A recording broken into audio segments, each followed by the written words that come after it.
SEO क्या होती है? आपने अगर इंटरनेट पे अपना वेबसाइट या बिजनेस रन कर रहे हैं तो आप एसईओ को बहुत पढ़ चुके होंगे, बहुत दफ़ा आपके सामने ये टॉपिक आया होगा कि एसईओ पे इन्वेस्ट करें, एसईओ को बेहतर करें, एसईओ से एसईओ होती क्या है? SEO stands for search engine optimisation, जो कि आपको पता है। लेकिन अगर हम इसको सिर्फ दो सिंपल चीज़ों में ब्रेक डाउन कर लेना तो आप समझिए कि सारी एसईओ आपको आ गई है।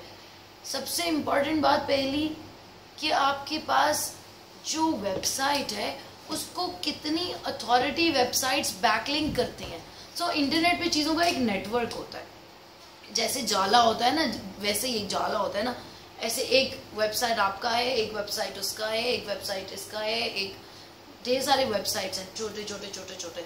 तो वो देखता है गूगल कि इस बंदे की अथॉरिटी तब पता चलेगी जब ढेर सारी डिफरेंट वेबसाइट्स इसको लिंक कर रही हो, और मतलब ये भी कह रहा है कि ये सही है, ये भी कह रहा है, ये बैकलिंक्स है जो आपको अथॉरिटी वेबसाइट्स, लेकिन स्पैमी बैकलिंक्स नहीं। ऑब्वियसली आप इसके बारे में पढ़ भी सकते हैं, और अगर आप ऑलरेडी में भी जानते हो कि स्पैमी बैकलिंक्स तो आपको बिल्कुल ही गूगल से ब्लैकलिस्ट कर देंगे ना, कि आपने कहीं से बैकलिंक खरीद लिया या बिल्कुल इररेलेवेंट, या ये जो डेड डोमेन से, ऐसी हरकतें नहीं।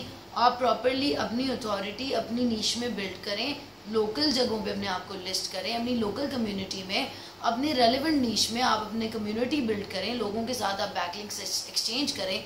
ऐसा होता है, सारी दुनिया में लोग ऐसे करते हैं। पहली बात बैकलिंक्स। दूसरी बात जो एसईओ के लिए मैटर करती है वो होती है कि आपका पेज की अथॉरिटी कितनी है। पेज की अथॉरिटी इज कि आप जो कंटेंट पोस्ट कर रहे हो वो कितना यूनिक है, कितना ओरिजिनल है, और वो कितना हेल्पफुल है यूजर्स के लिए। यूजर्स आपके पेज पे आते हैं और उसके बाद वो स्टे करते हैं, नहीं करते हैं, कितने मिनट का स्टे है। अगर आपका 10 मिनट का रीडिंग टाइम है ब्लॉग का तो यूजर ने कितना टाइम, ये सब कुछ गूगल को पता होता है, और वो इस सब की बेस पे आपकी क्वालिटी, आपकी अथॉरिटी, आपकी ऑथेंटिसिटी मेजर करता है।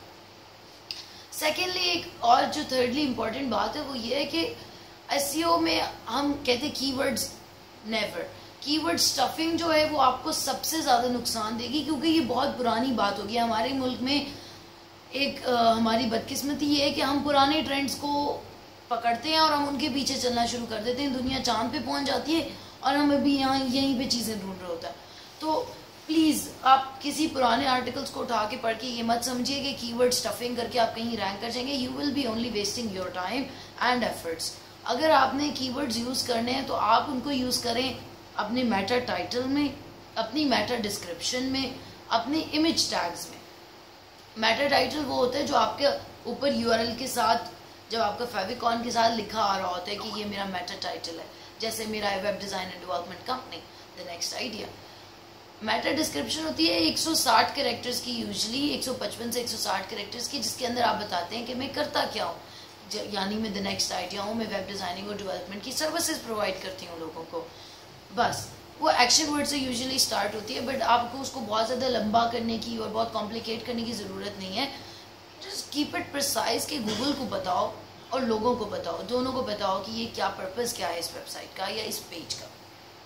हर पेज का मेटा कीवर्ड और मेटा टाइटल डिफरेंट होता है आपकी वेबसाइट के ऊपर, तो आपने सबका डिफरेंट ही ऑप्टिमाइज करना है। फिर होते हैं आपके पिक्चर टैग्स, ऑल टैग्स।